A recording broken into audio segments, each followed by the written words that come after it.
Hey guys, welcome back to the Notable Brass Studio. This is our first video in our series on learning music. So lesson 1 is titled The Musical Alphabet. In this lesson we're going to go over what is the musical alphabet and how it was developed. Because before you can understand the musical alphabet, you have to understand a little bit about the history behind how we got to where we are today. So, what is the musical alphabet?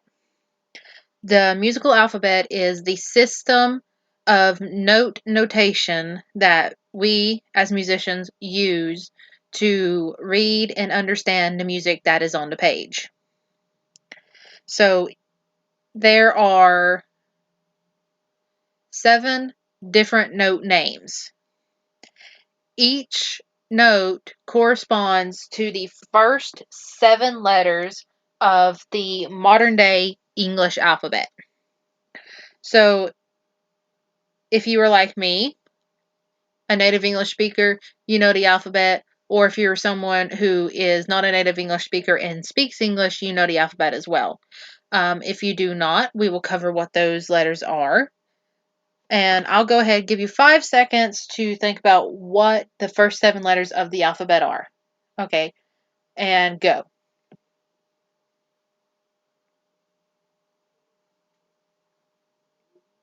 Okay, do you have those letters in your head? Okay, for those who do not know what those first 7 letters are, it is A, B, C, D, E, F, and G. A, B, C, D, E, F, and G.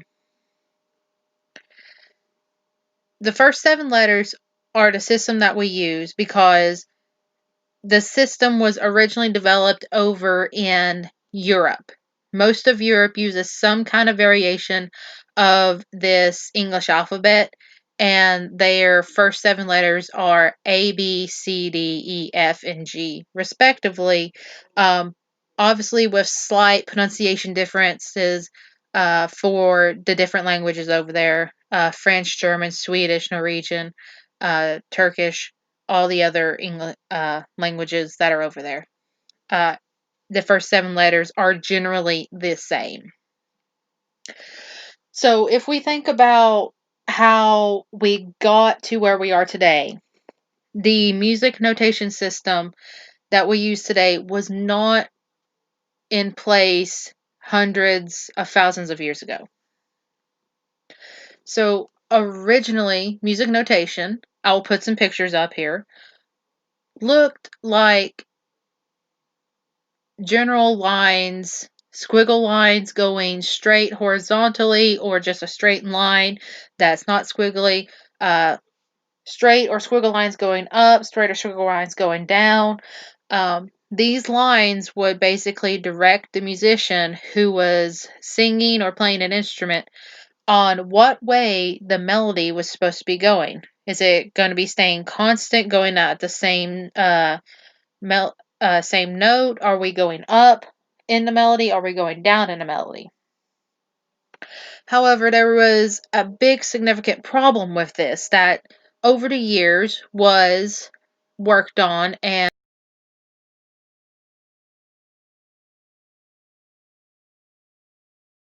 tweaked, and different systems evolved from it. The main problem with this system was there were no actual note names. Notes did not exist at that time. This was just a way of telling us to say, the melody is going to go up in pitch a little bit. Now it's going to go down. But it didn't tell you how far up or down it would be going or what note you would be going to. So when there were singers learning chants and songs back in the medieval times and prior to that, they had a very hard time learning because you kind of had to learn a little bit by ear. And if you had not really heard the song before or many times over, and you were trying to read a piece of music, piece of parchment that had your words on it, and then your lines telling you to go up and down or stay at a constant pitch, you were trying to think, well, what pitch did this start on and where does it go in the music? How does it sound? So, over the years, many different people develop different ways of reading music and notating music. Not one person can be accredited to one system or another, or just a person as a whole developed, hey, we developed this system. Um, Here are a few names of people that have been quote unquote credited with helping to develop, not actually developing it, but helping to move music notation into the direction of where we are today. These people are Gadio of Arezzo, Franco de Cologne, and Roman philosopher Boethius. These people did many months and years of research into music theory as a whole, of how the current writing systems of their time were, and how to develop them into better systems of notation so that singers and musicians alike would be able to actually understand the music that was on the page. So, our very first actual line system of music was developed in the very early years of the medieval times, around 700 to 1000 AD. It was a two-line system. The first line had a single note on it. This was called a drone note. It was just one single note, and it was held throughout the entire piece, the entire song. And then your second line had your melody that was going up and down and stuff. However, the problem with that was the melody line. It still didn't give you a basic direction of, hey, we're going to this note, then this note, then this note. It was still like, well, we're going to go up and then down. And then we went to a 3 and a 4 line system. This 3 and 4 line system sometimes would have color coded lines. For example, like 1 to 2 lines would be color coded, and the other 1 or 2 lines would be just straight black. So, for example, you would have, if you were using a 4-line system, you would have 2 lines that are color coded. One could be red, one could be yellow. Your red would signify the note F. Your yellow line would signify the note C. Those 2 lines would always be those 2 notes, either F or C. Then you have your 2 other just straight black lines. Those could be any note that could fall in between F and C. And now, eventually, we have our modern day 5-line staff system. We have 5 lines, and then we have spaces in between those lines. We have 4 spaces, because we have 7 notes: A, B, C, D, E, F, and G. We're going to look over here now at our music staff, and we're going to talk about the pitches that fall on the treble clef lines. Now, our treble clef may also sometimes be considered the G clef.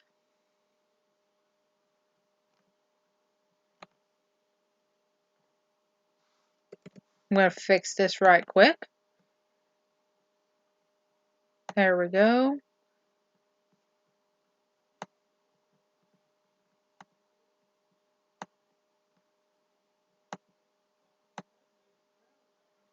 Okay. That'll help us distinguish these better. So I'll get into a moment why treble clef is sometimes called the G clef. So as you can see here, I have each note here labeled with a letter name. Our very first note on the staff, if counting from the bottom, we always read from bottom to top, left to right. So our very first line here is line 1 at the very bottom of our staff. We have the note name E. Then we skip up to our second line. Our note name is G. Remember, this is our system for learning notes. This is where our notes fell and where they were placed. Our third line is going to be the letter B. Our fourth line, the letter D. And lastly, our very top fifth line is the letter F. So a handy acronym to remember the note names of the lines is Every Good Boy Deserves Fudge. Or you can say Every Good Bird Does Fly. Many teachers these days are going to Every Good Bird Does Fly. However, when I was younger, I learned Every Good Boy Deserves Fudge. It's kind of an obvious thing of why teachers are going to Every Good Bird Does Fly, because there have been many instances of children asking, well, what about the good girls? Do they deserve fudge or no? So they've started saying every good bird does fly. Now we'll move on, and we'll talk about the space notes, the notes of the spaces. So, like I said, we have 5 lines and 4 spaces. So as you can see, I have again labeled our notes. Our very first space right here is our F. Our second space is A. Our third space is C. And our topmost space is E. Now if you put those letters in a line and spell it out, F-A-C-E. What English word does that spell? It spells the word face. That's an easier way to remember our space notes. Because think about it, we can see our face in the space. Our face will always be in the space. It kind of rhymes. It's a very easy way to remember our space notes. Now, if you go down here, if you go and you put each of those notes together without skipping lines or spaces, we got E, F, G, A, B, C, D, and E. It's just like a line. E, F, G, A, B, C, D, E, oh, and I forgot our topmost F. Now, you may be confused a little bit because we have our topmost E right here, and we have our bottom E right there. Well, you might ask, why are they the same letter name, but they're in 2 different places? We will talk about this word right here in a future video. The reason is because of this word called octave displacement, or you could call it octave difference. The system that we use for reading and writing our notes is basically a rolling over continuous system. It repeats. So you have A, B, C, D, E, F. And then up here, we will also talk about notes above the staff, G. And it continuously keeps going on and on and on and on, compressively getting higher and higher.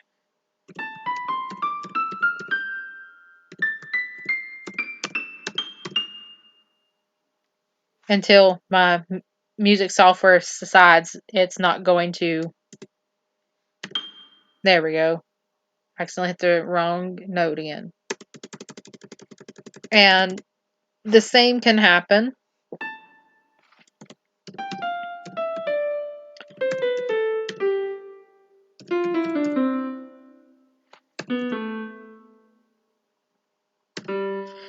Going downwards. It's just the same pattern over and over again. A, B, C, D, E, F, G, A, B, C, D, E, F, G, repeating over and over again. And you can have the same note, the same note name in a different place, depending on where it falls, whether it's a very, very super high note high above the staff, or a very low note below the staff, or somewhere in the middle. These are called pitch classes when you see a note of the same name in two different locations. They're in the same pitch class. We'll go over that in another video also. Just remember, note names can appear in multiple places on the staff, in different places what they can, because of octave differences. They can sound higher or lower. That's our E, our low E, and then we have our high E. As you study and become a better musician, you'll kind of hear how they kind of sound similar. One sounds just a little bit higher, one sounds just a little bit lower than the other. The same goes for our F here, our low F, and our high F. Same note name, different place, because remember, our system of notation repeats over and over again. They are just octave differences of two different notes. Now, as I said once before, our treble clef, some people call it the G clef. So this right here is what is called the treble clef. I want you to look at where this little tail end right here swirls around. What line does it swirl around? Well, it swirls around our second line. So if you follow our second line all the way out here, what note do we have on our second line? We have our G. So the reason some people refer to it as the G clef is because of how this part right here swirls around and circles the G line on the treble clef. We also have a bass clef, and some people call that the F clef because a part of it accents the line that is the F in the bass clef. And we also have alto, tenor, baritone, and soprano clefs. And those are each called C clefs or movable clefs.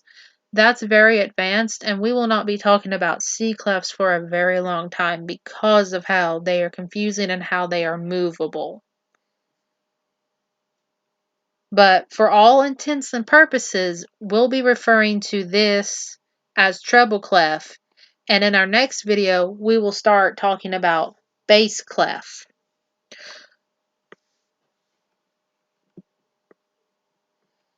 We will just touch on that topic briefly. However, from this video, our main takeaway is going to be our note names and our musical alphabet. Remember, the musical alphabet is the first 7 letters of the modern day English alphabet. Those are A, B, C, D, E, F, and G. Remember the acronym we use to remember our line notes, starting at the very bottom and going to the top. Every good bird does fly. And for our space notes, remember we can see our face in the spaces. Our space notes spell out the word face. So just to wrap up, today we learned about what the musical alphabet is. It's our system that we use to read the notes on the sheets of music, and it's how notes themselves are organized to be able to be read.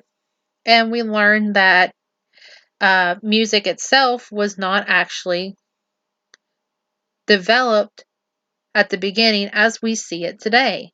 There were a few different systems. Well, not just a few, there were many, many different systems used throughout the world, depending on the area that you lived in at the time.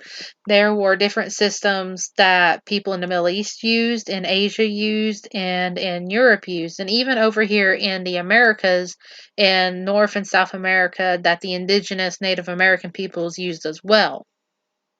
There were many, many different systems. However, in this video, I talked about the systems that have been more commonly researched, and that is the ones that have been found more so in Europe. But just remember from today what the musical alphabet is, what your line and space notes on the treble clef is. That is the main takeaway from our lesson for today. So in our next video, we will be going over music note durations. That is how long notes can be held out for and what the symbols for those are. We'll also touch just briefly on bass clef. We won't go too in depth in it just yet, but we will get there. But we need to learn what are our symbols that tell us how long a note can be held out for. So stay tuned.